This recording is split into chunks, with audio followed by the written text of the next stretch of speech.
if I woke up tomorrow at 40 with nothing, no real savings, no pension, no investments, anything like that, just a fairly decent income, the very last thing that I would do is the thing that I think everybody wants and does first. Now, I wouldn't reach for an investment app. I wouldn't chase a stock tip. I wouldn't get into some crypto play to try and win back my lost years, because that's exactly what sinks people, and I see it time and time again, who are rebuilding or building from 40. They sprint at the exciting bit and skip the 3 moves underneath all of that make the whole thing hold.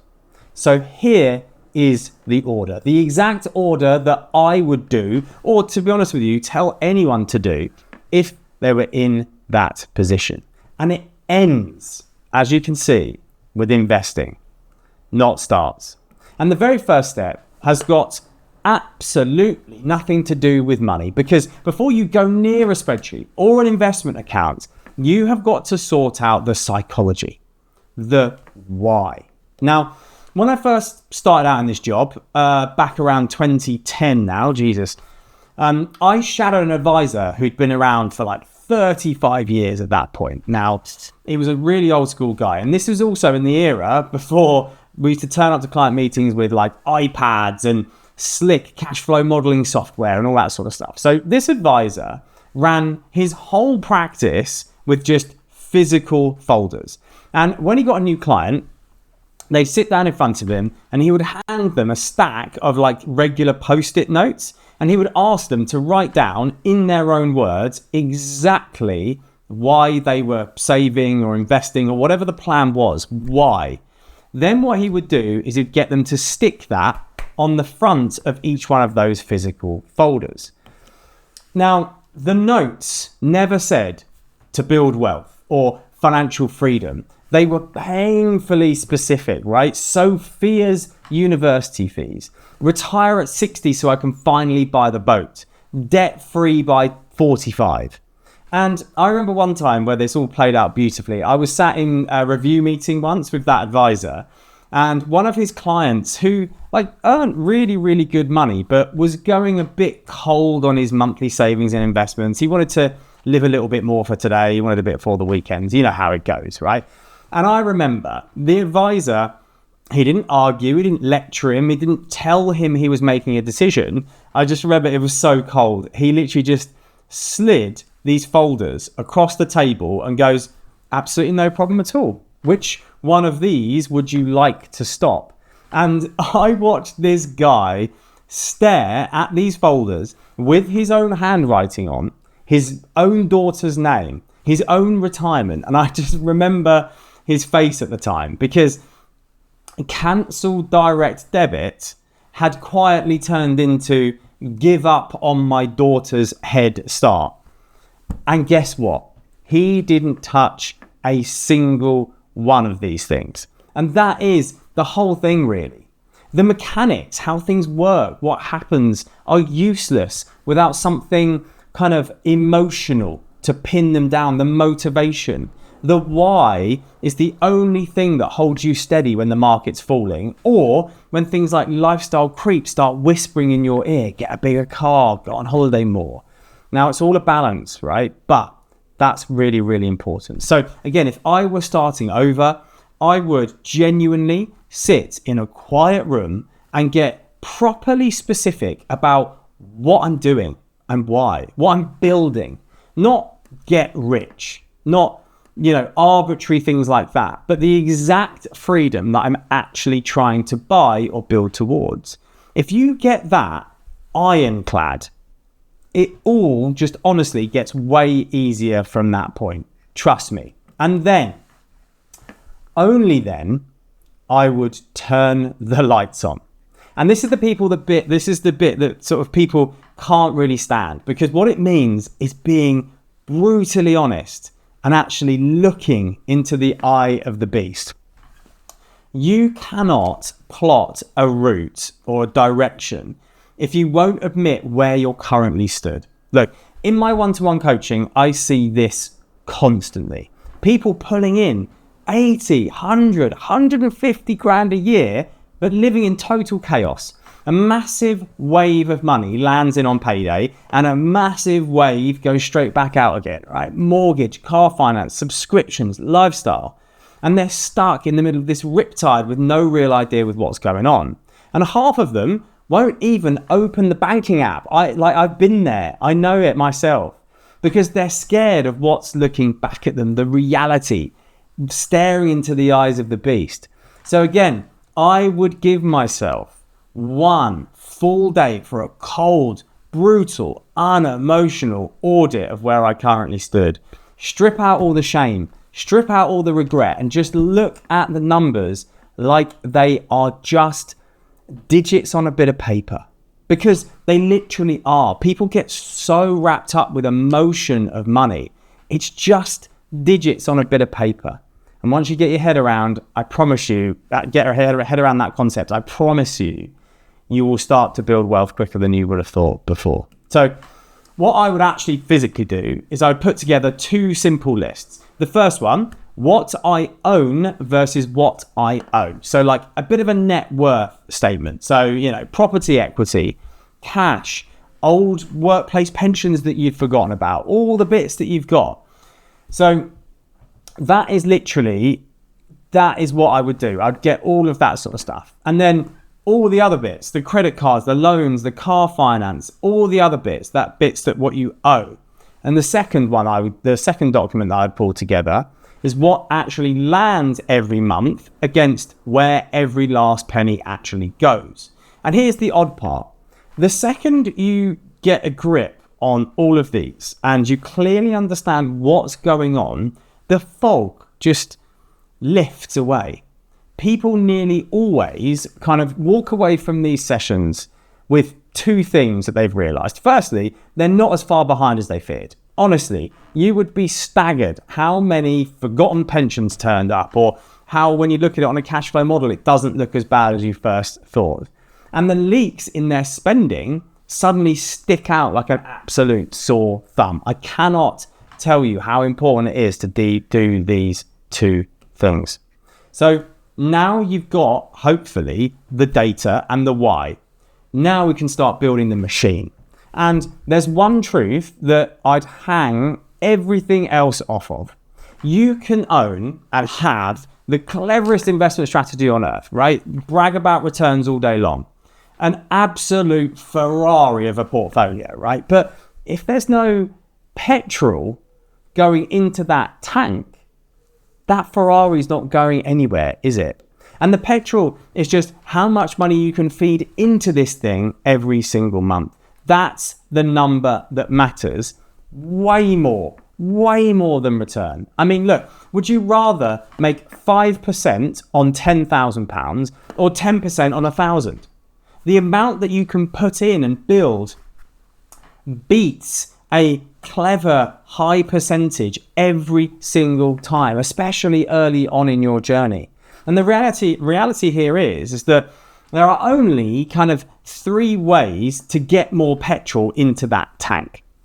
Earn more, spend less, or keep more of what you already earn. That is pretty much it. Now, earning more is a lovely thought, right? But it's rarely something that you can control or make something happen like immediately, right? It's very, very difficult to do. But spending less is. That is the thing that I'd go to first. I'd go to the fixed costs super hard. Now, try to get the essentials, so rent, mortgage, bills, basic food, all that sort of stuff, under what I call the burn rate, under 50%. Now, I know that is a brutal ask in this country right now. I know that. But just try to keep a lid on what these fixed costs are, because trust me, if you can keep your burn rate below 50%, you will honestly start doing better than you thought you would. But here's the thing. The lever that almost everyone walks straight past is the third one we talked about. Keeping more of what you earn. Because if you are a higher rate taxpayer in the UK, and in 2026, that kicks in at just over 50 grand, roughly. You are handing 40% of every extra pound that you earn to income tax, plus another 2% in national insurance. So out of that next 100 quid you earn, you're only keeping about £58. Just sit with that for a second. To get something like £1,000 into an ISA, and an ISA, remember, is just an account where anything you make or grow or build inside comes out completely tax-free. You would have to earn something like £1,700 a month before tax just to be left over with £1,000 that you can do something with. But take that exact same money and route it through your workplace pension using something called salary sacrifice, which is just where you agree to take a little bit more less pay and your employer just drops it straight into your pension instead. If you do that, the whole game flips. You step around the issue of tax entirely. The full 1,700 goes to work for you instead of 58 pence in the pound. You know, that is a huge thing. So at 40, starting again, this pension arrangement would be my main focus. The same money out of my life, but I've roughly tripled what lands in the pot without earning a single penny more. And also, when you're 40, you're so much closer to the point where you can actually access a pension as well. So if it was me, obviously people are going to have different priorities and different perspectives. I think that you've really got to make a really credible argument to suggest why not a pension first. Now, once I've freed up that monthly money, let's say it's £1,000 a month, right? Every instinct in your soul screams, right, what do I buy? Where do I invest? And that, my friend, is a mistake, because that's a question that you're not really supposed to ask at this point. The right question is the one that almost nobody asks first. How fragile is the thing paying for all of this? Your income is the fuel for the engine that you're building this entire thing around. So think about that. How easily could it stop? So if you're employed, think about what your sick pay is actually like.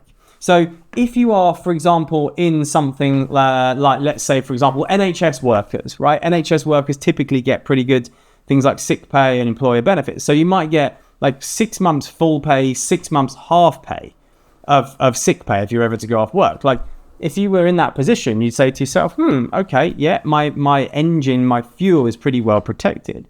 But if you are self-employed, or you're contracting, or you haven't got great sick pay, and you slip a disc tomorrow, your income hits zero that same afternoon for a lot of people. And don't get me started about statutory sick pay. That's the bare floor that the state puts under you. It's about £116 a week. You're not living on that.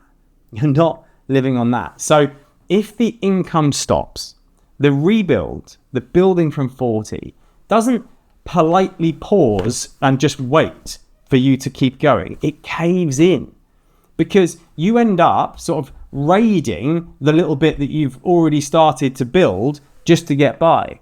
So that first £1,000 of ammunition, from my perspective, wouldn't go anywhere exciting at all. If my income was shaky and I was in that position, what I would do is I'd build a minimum of 3 to 6 months worth of plain, boring cash first. I know you see this in every single video, but there's a reason. If your income is shaky, or you've got dependents or anything else like that, this is a complete no-brainer. Speaking of dependents, if I had people depending on me and I had no sick pay or any other little protections, I would get income protection insurance. People are very skeptical of it. I totally understand that. I think if any time you can outsource your risk, you should do it. So that is a policy that pays you a chunk of your wage, typically between 55 and 65% of your monthly income, if you're too ill to work after a relatively short period of time. So like maybe 4 weeks, it would kick in and pay your income. Obviously, you have to pay a premium for it. It's an insurance contract. But usually, for a very small premium, you've handed off the one risk that could sink this whole project. you sort of, by doing this, you get the complete moat around the income before you start to build the castle. No brainer. And then finally, the investing bit, which is exactly, I would say, where 40-year-olds and people starting from this age tend to blow themselves up. What happens is they can feel the clock, right? They can feel the pressure. They feel behind. So what people tend to do is they try to sprint to make it back up. Speculative crypto, punchy single stocks, leveraged property. They take money that they might need in like 3 years and they hurl it in the most violent, aggressive thing that they can find. The one rule that actually matters is this when it comes to investing. Pair your money and where it goes with the level of risk that lets you stay in the seat right up to the day that you're going to need it. So let's look at the numbers, okay? The global stock market, basically just a tiny slice of thousands of the world's biggest companies all lumped together, has historically done somewhere between 7 and 9% a year over the long haul. But as you can see, the toll, the price you pay for that ride is big. In any given year, a pot that's all invested in the stock market can fall 30, 50% maybe. So if you need that cash in 18 months for something like a house deposit or a holiday, you're just spinning that chamber, right? With a fair chance that it's going to be down exactly when you need it. Cash, on the other hand, is the absolute other extreme. It's nowhere near going to lurch 30% overnight. But the big risk with cash is inflation. And inflation quietly chews it down over a decade. It doesn't crash, it just steadily gets chipped away. And the thing here is that people think they have to pick one or the other. They have to be all in cash or investment, and invested means being all in the stock market. If you watch any videos online, it will say, here's how to invest for beginners. And they'll talk about investing 100% in the stock market. Completely wrong. So people think they have to pick one end or the other, cash or investing in the stock market, when really all you only have to do is match what you put your money into with the time that you have. So the money I need in the next 1 to 3 years, all cash, no stock market, no argument. Money that I sort of won't or can't touch for 5 to 8 years, a blend of something like a multi-asset fund, for instance, which is just one fund holding, and that you put your money into it and it holds a spread of the global stock market and things like bonds. Bonds being steadier, low return stuff. Things like loans to companies and companies and governments. So it still grows, but it cushions the fall when markets drop. And the money for retirement, 15, 20 years out, all of that will go into the global stock market, inside something like a pension or an ISA. Because at that distance, I honestly don't care if the stock market falls 30% next Tuesday. In fact, I'd half wanted to. My contributions are landing every single month. And a crash just means every one of those contributions in a crash is buying the very same assets with just 30% off. That is the order. The why, the audit, the machine, the moat, and then investing. And when it comes to investing, I really need you to understand one thing. When you first start looking into it, people will say to you, and all these videos online will say to you, just invest in good companies. You know, the likes of Apple, Microsoft, Coca-Cola, Tesla, all those sorts of stuff. There is a reason that you shouldn't listen to that. And this is the reason why you really need to watch this video here next, because I cannot tell you how much of a mistake that will be for you if you go down that road. So I cover it all in detail in this video, so give it a watch and I'll see you there.